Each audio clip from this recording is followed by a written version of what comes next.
not a lot of money.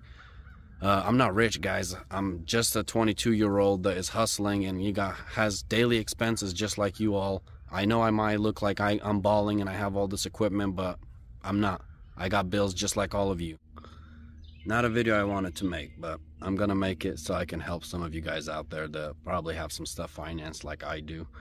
So I have a lot of stuff financed right now through the bank, like my house, my wife's SUV, the skid steer, and I try to finance the stump grinder so I can, use it to make money for my business. And they didn't approve me. They said I have too many loans out and not enough history. Apparently you need to have it for at least 2 years, and all those three things, I got them in the last 2 years. They're not at 2 years yet. So they actually approved me for a stump grinder loan. It was about 11% interest rate, and I said no.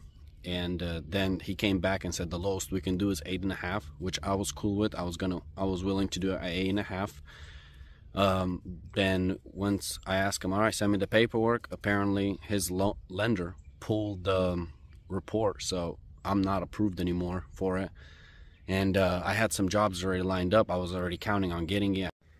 I know I could have gone and rented the machine. It's just the jobs wouldn't be as profitable, and like I said in the previous video, I needed it for my house for about $3,000 worth of stump grinding. It was a $25,000 machine.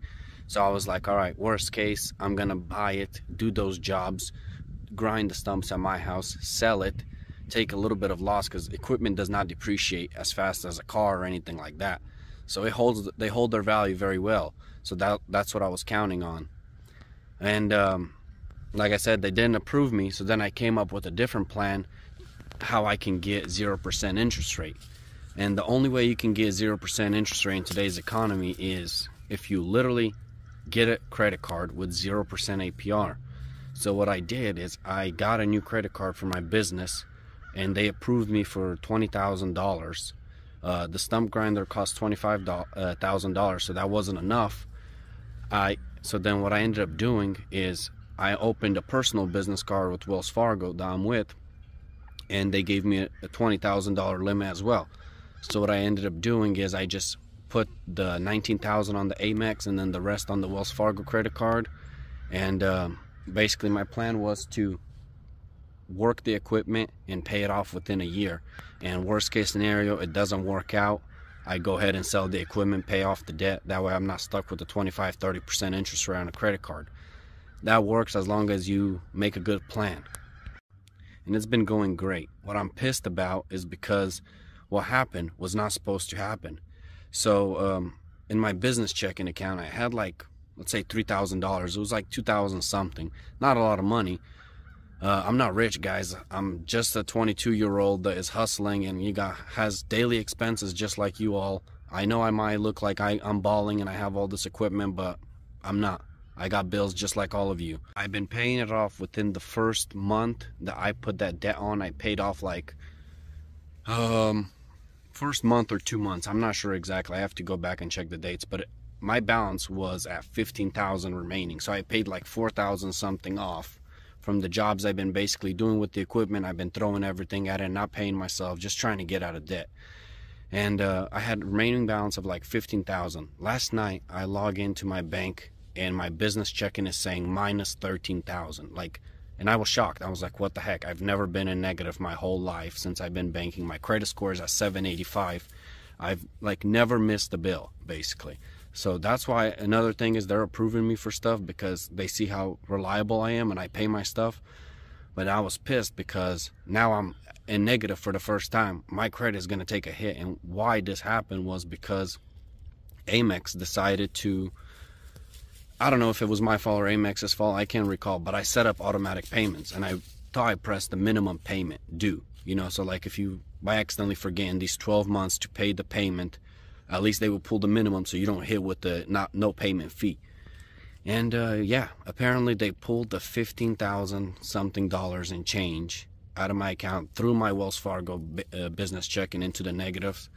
And yeah, I was pissed because I called Wells Fargo right away and they're not picking up. Apparently they're closed. They don't have 24-hour customer service. I call Amex, they pick up.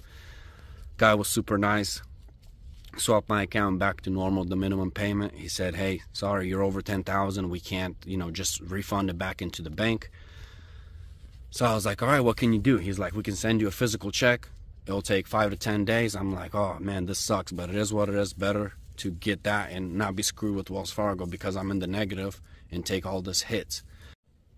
Financing stuff is great, but if it doesn't work out, it sucks. And you're going through a bunch of stress. So that's why you always want to make sure that before you finance, you know your market, you know if you're going to be able to make money, and you got to make sure you're going to be able to make that payment. You got to have at least 3 months of payments saved up for that equipment, just in case, you have slow months and it's not making money. I thought by doing that, I'll be good. And look, this is what happened. So I called Wells Fargo and let them know what's happening. They're understanding, so they're willing to work with me. They said, no, you shouldn't take any hits. Should be all good. So I'm hoping that all ends up working out well, because this sucks. Like, I can't afford to be in the negatives. The reason I got this credit card was so I can have 0% interest rate for 12 months. And the card being paid off now is not helping me, because I'm a negative on this account. That is bad to be a negative, because you never want to be a negative on a checking account.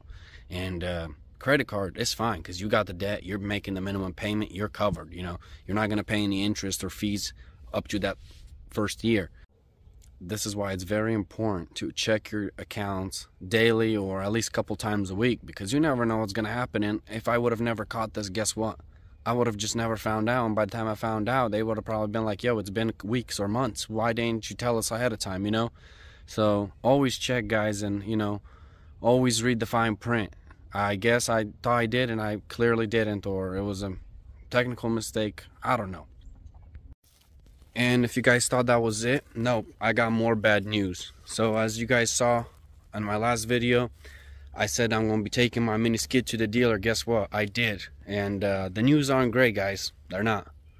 What happened is, apparently when I was brush cutting, some piece of metal got inside the seal, cut my seal, and they're not warranting it out. I didn't know. I thought you buy new equipment and you're covered. Anything happens, that's the point. You buy new and to have the warranty, but apparently no. They're only going to cover stuff if it's their fault or it failed on their own end. Apparently this failed on my end. So, I was mulching kudzu and I didn't see anything. And apparently there was probably a piece of wire or something I hit and it popped off, cut my seal, and my mini skid brush cutter seal blew and started leaking hydraulic fluid. It's a small leak.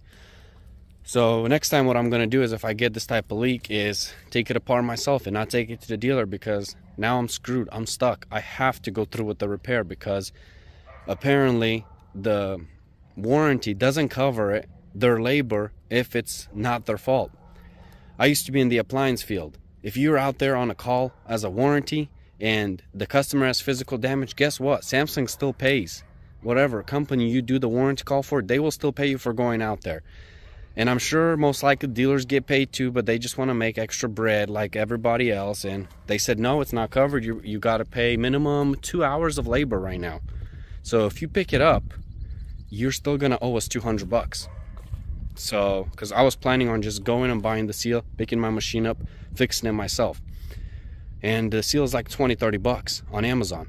And it's too late apparently. So next time I'm going to take stuff apart and figure it out myself, because warranty is no help. Thankfully the dude is helping me out, at least the sales guy. He's, giving me at least a decent deal. How I'm stuck at 2 hours, he said, dude, since you've done so much business with us, I'm just going to cover the part on my own. Technically, it's a 4-hour job for a little motor. You got to be kidding me, dude. 4 hours? I'll take that thing apart and fix it without any experience in 30 minutes. All it takes is one YouTube video. So they want 4 hours labor, but he said, I spoke to the lead tech, and he said he will just do it for the 2 hours that he's in right now and just fix it. That way you get it right on you get it back properly. No choice. So what am I going to do? Yeah, let him do it. It is what it is. I'm going to pay it. So you guys got to keep in mind, always charge for what you deserve, because you never know what's going to happen. And don't get stuck like me paying all this money. At least I'm thankful that I charged enough for the job so I can, eat the $200 expense right now and still be on top.